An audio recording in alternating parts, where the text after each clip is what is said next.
तो आज हम अनबॉक्सिंग करेंगे पोको M2 जो हमने फ्लिपकार्ट से ऑर्डर किया था। इसका कलर है brick red, 6GB 64GB variant है। तो ये है इसके स्पेसिफिकेशन। इसकी प्राइस है 12,999।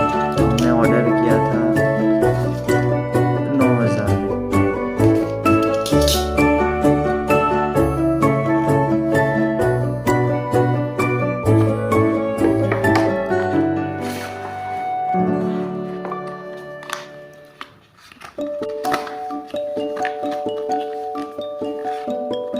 ये सिम इंजेक्टर टूल है बेसिक सा।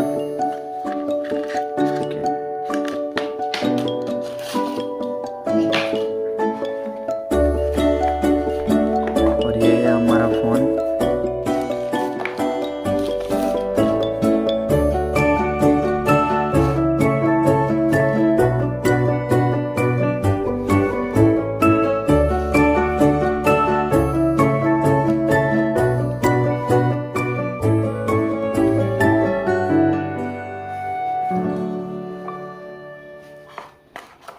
फिर आता है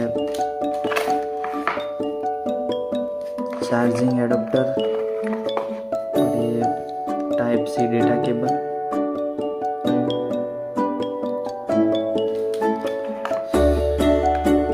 चार्जिंग एडाप्टर आता है, ये बेसिक सा है, फास्ट चार्जिंग नहीं सपोर्ट